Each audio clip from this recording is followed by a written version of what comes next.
Today we're getting into the latest Tesla news, including the latest hidden details of Tesla's brand new Model 3, huge Tesla price cuts on popular cars, Cybertruck updates, and more, so let's get into it.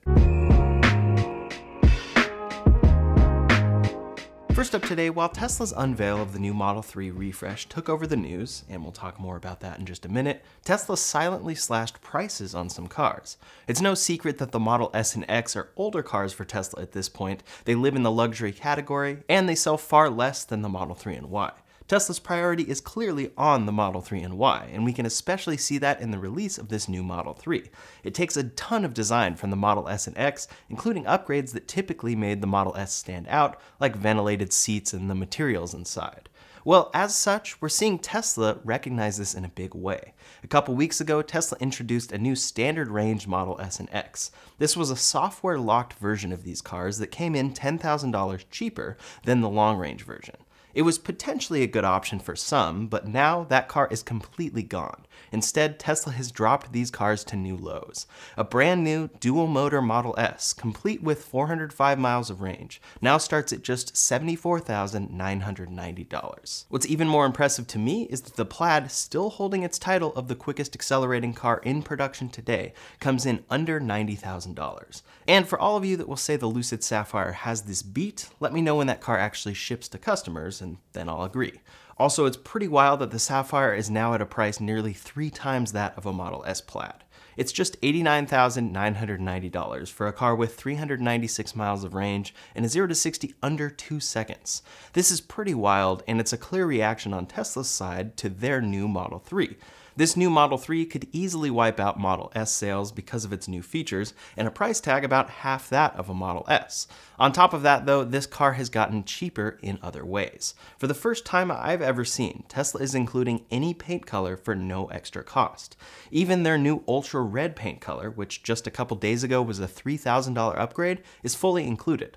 The other options remain the same price aside from FSD, which we'll talk about in a little bit. They are clearly hopping on the offensive here in reaction to competitors like Lucid and Mercedes scaling up great EVs in this category, but they're also competing with themselves. The Model 3 is very compelling as it now comes and should be starting around $40,000. What's also crazy to see is that the Model S Plaid was around $40,000 more expensive about 2 years ago. That's a Model 3 more expensive, and it shows just how frustrating Tesla's pricing strategies can be for customers. For the Model S, there are still no tax credits, but the Model X lowered enough to now fully qualify for a $7,500 federal EV tax credit. This is particularly shocking.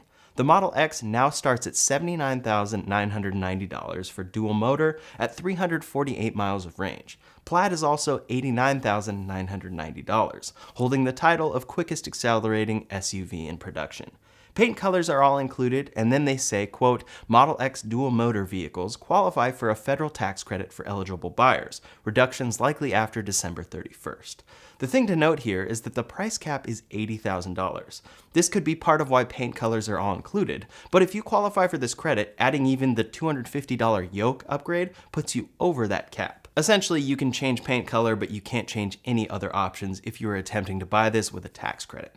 If you do though, you'll be able to get a Model X for around $72,490 brand new. The Model X is now competing with the likes of the Rivian R1S, Kia EV9, and more coming, so these price cuts do make sense here. A dual-motor standard range R1S soon can be obtained for $78,000, so competition is heating up in this space. It's just pretty wild to see how much cheaper a Plaid is today than when it was released. If you've always wanted a Plaid Model S, it could be a great time for you, but if you were hoping to flip yours, oof.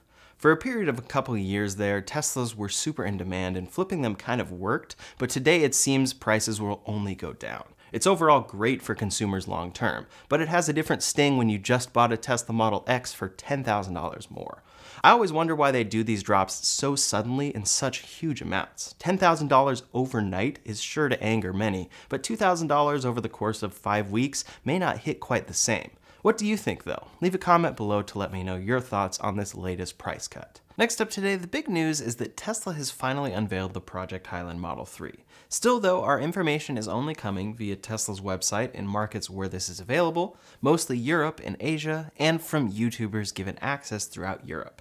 Tesla hasn't taken this approach in the past, and this technique is definitely interesting. In any case, there are plenty of new details coming to light about this new Model 3 that we didn't get at first glance. It's very obvious that the exterior and interior are updated a lot when you look at this car. The interior takes a lot from the Model S, but one upgrade appears to be the front-facing camera. This was clearly spotted on Tesla's official renders of this car, but in prototypes given to YouTubers, this camera was distinctly absent. Since it's present on Tesla's website, most expect that it will be there on the production version, but it is an interesting omission right now. In this close-up from CarWow's video, that camera isn't there. They made no mention of it, and neither has anyone else. We'll have to see what happens there, but I imagine Tesla doesn't really want to admit that they're adding this and leaving it off of their other cars until they all get refreshed and then add this camera. As for the door handles, these are clearly taken from the Model S and appear to take the touch buttons to release the door. This would be a change away from the physical buttons here, but upon further inspection, it looks like Tesla has taken this design and made it a normal switch. A clip from the Automoto video shows them opening the door from the inside, and it looks like this switch moves with your press. I personally prefer this because the Model S handles with those touch buttons just wouldn't recognize my finger sometimes. On the steering wheel, Tesla has removed the horn button in favor of a normal horn and added a camera button. I'm really glad to see this change, and it means that bringing up your cameras at any time, which should include the front camera, is even easier. You can simply press this button without moving your eyes much and without moving your hands off the wheel. As for the RGB lights in the Model 3, some were speculating that these would be matched to the paint color of the car. In Tesla's demos, they did have it set up this way, but it's entirely customizable with a full color wheel as pictured here. On screen, you can dial in the exact accent light color that you want. That's exciting, and there appears to be options for off, on, or auto. One interesting thing though that nobody has mentioned is that above the settings for accent and dome lights, there is a slider for blind spot indicator. Tesla has the blind spot camera that comes up on turn signal that you can turn on, but there has yet to be an indicator setting like this located under lights. This could very well mean that Tesla is finally adding a blind spot indicator to the side mirrors or somewhere else so that you aren't just relying on autopilot visualizations or that camera. I'm not sure what the full implementation here might be, but that could be an exciting small upgrade that they haven't shown us yet. To me, the best blind spot indicator setup is both this and a camera. Because there are no stocks in this car, you shift on screen just like you do in the Model S, X, or upcoming Cybertruck, and we can see a screen grab of that here. It's the same setup from the Model S though, and pretty self-explanatory. Due to the nature of this system though, Tesla has to include a backup in case the screen were to go blank on this car. That's why Tesla includes backup shifter buttons at the base of the wireless charger for the Model S. But for the Model 3, it looks like they're putting these even more out of the way for a real emergency scenario. This photo shows where they will be, and it will actually be located on the headliner right next to your buttons for flashers. Essentially, they're putting all of the emergency controls in one place, since you really should never need to use these shifter buttons. If the screen fails though, just look where your flashers are. I assume these will only be illuminated when initiated with a tap on them, or when the car recognizes the need for them. I had that sometimes with the Model S when I would get in and turn it on really quickly, and the screen was still booting up from not being used for a couple days. Those buttons at the base of the wireless charger would automatically illuminate until the screen could then take over. I assume the same would happen here with the headliner in the Model 3. As for the new wheels, we had heard rumors of some pretty cool wheels coming out with this car, but we only really saw new 19-inch wheels. The 18-inch Aero wheels look largely the same in photos from Tesla, but that's only because the covers are on. Previously, when taking off the covers, Tesla's Model 3 Aero wheels weren't all that special. But those wheels have changed in a major way. Here are photos of those new 18-inch Aero wheels with covers off. They definitely hold their own in a new special way, and I think it's going to be an extremely popular option to buy these stock wheels and then take the covers off. Tesla has updated this car from 14 to 17 speakers, and one of the newest, most obvious speaker locations is within the crossbeam on the roof of the Model 3. Here's a great photo of this, but you can also see it clearly in Tesla's own promotional photos. That should help deliver an even more impressive sound system with sound coming from above. Now, one of the most interesting details to me that likely is designed to help with sound is the new hook-in door. I haven't seen this from Tesla before, and this piece actually hooks in right on the middle of where the Model 3 logo is on the door sill. Regarding the addition of a powered front trunk, Tesla has not added that to this car. We know because they didn't mention it at all, and Automoto also demoed the new hood. It's entirely manual, as we're used to on this car. I will say the front trunk looks a bit wider than before, but overall probably maintains pretty much the same storage capacity. According to Tesla's official numbers, the old Model 3 had 649 liters of storage capacity, and the new one has 682 liters. So that's about a 5% improvement that could be coming a bit in the trunk and a bit in the frunk, but we're unsure. As for safety, Fully Charged detailed the fact that Tesla has improved side impact protection specifically for rear passengers in this car, but overall it is improving on an already incredibly safe vehicle. One of the funniest details to me, though, is that since this car is only coming out of Giga Shanghai so far, none of these Model 3s have the NACS plug. They are all sporting CCS because this is what Tesla has to ship in these markets. So while we're excited to see tons of automakers move to NACS, this new Model 3 doesn't actually have it yet. That is, until it arrives in the US. So this leaves two more questions. For one, where is the performance model? Tesla's communication on this front is that it still needs work and that they're still working on it. To me, that signals big time that they are planning to improve that car drastically and really make it stand out above the current performance Model 3. Perhaps they'll do a Model 3 Plaid, which surely would be a very popular car. Then where is it in the US? Tesla is a US-based automaker with headquarters in Texas. Their original customer base is California, but right now this new Model 3 is nowhere to be found here. You can fully go through the process of ordering a now old Model 3 on Tesla's website, and we have no information on when this will come. My personal theory here, which could easily be proven wrong tomorrow, is that Giga Shanghai is so much better and efficient that Fremont is lagging behind. Fremont is Tesla's original factory, and it's well known to be somewhat of a logistics mess. Giga Shanghai, on the other hand, was built from the ground up with Tesla manufacturing innovations in mind. That factory is also well known to have scaled far better than any Tesla factory. So I think Tesla wanted to adjust and ship these cars out of Fremont and Shanghai simultaneously, but Shanghai got it done quickly and Fremont is lagging. Instead of hold at Giga Shanghai and wait for Fremont, they went all in there and promoted this car to build up orders for that car from this factory in the markets where it will ship. Competition is also much more intense for the Model 3 in China, so this refresh is much more important there. As such, they have only introduced this new car in markets that receive their cars from Giga Shanghai. For now, though, that leaves the US and markets that receive US-built cars in an extremely weird limbo. Who on earth would order a new Model 3 from Tesla right now that isn't this refresh? But also, how is Tesla going to handle this transition? Maybe tomorrow they'll announce it in the US, but I think this is a very intentional omission. There's a reason you can't order this new Model 3 in the US right now, and we may be waiting a little bit. Some are speculating it won't come out until 2024. We'll have to see. Next up today, a couple quick Cybertruck updates. First off, a great photo of the Cybertruck's front end is making the rounds. This is the best photo we've seen to date of how big this front trunk is. I think it's a really great and useful front trunk. It's very wide, but clearly much shallower than one like the F-150 Lightning has. That comes with the territory though, since the windshield takes over right there, and the Cybertruck has a much shorter hood than the Lightning.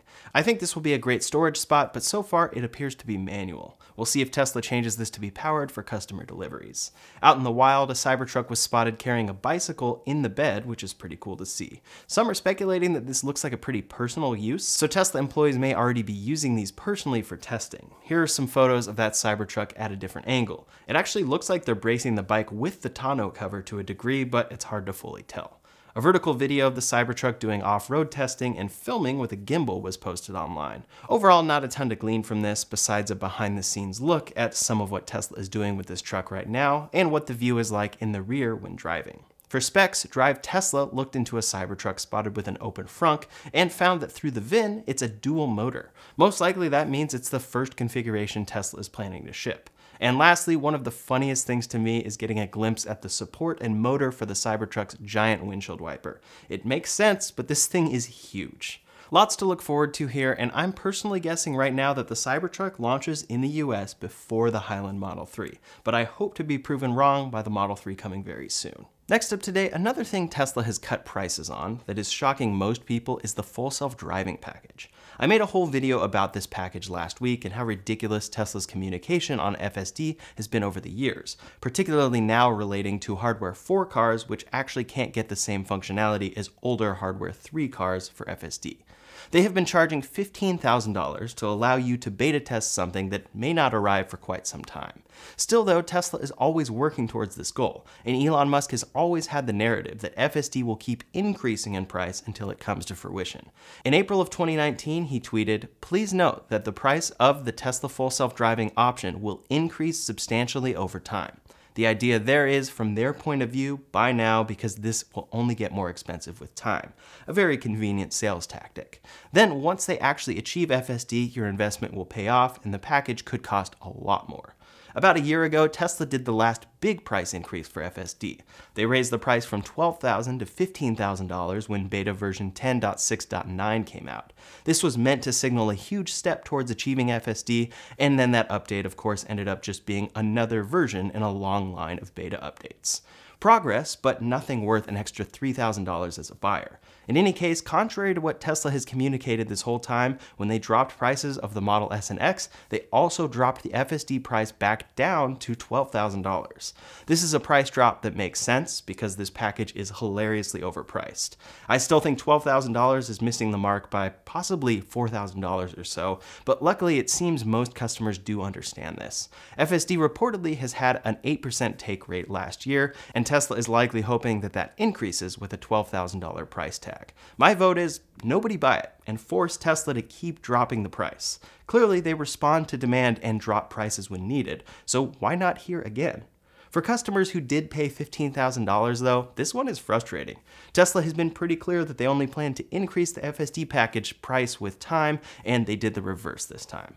For me, this is another data point of why this is to be avoided, or if you really want it and really want to try it, maybe subscribing is your best bet. FSD transfers are still in place for those that have it on an older car, but that will be ending at the end of the month, likely right before customers can get their new Model 3. That's all the latest Tesla news for today, so in the meantime, if you want to see all the hidden details of the new Model 3, you can check out that video linked up here or in the description below. Thanks so much for watching, and I'll see you on the next one.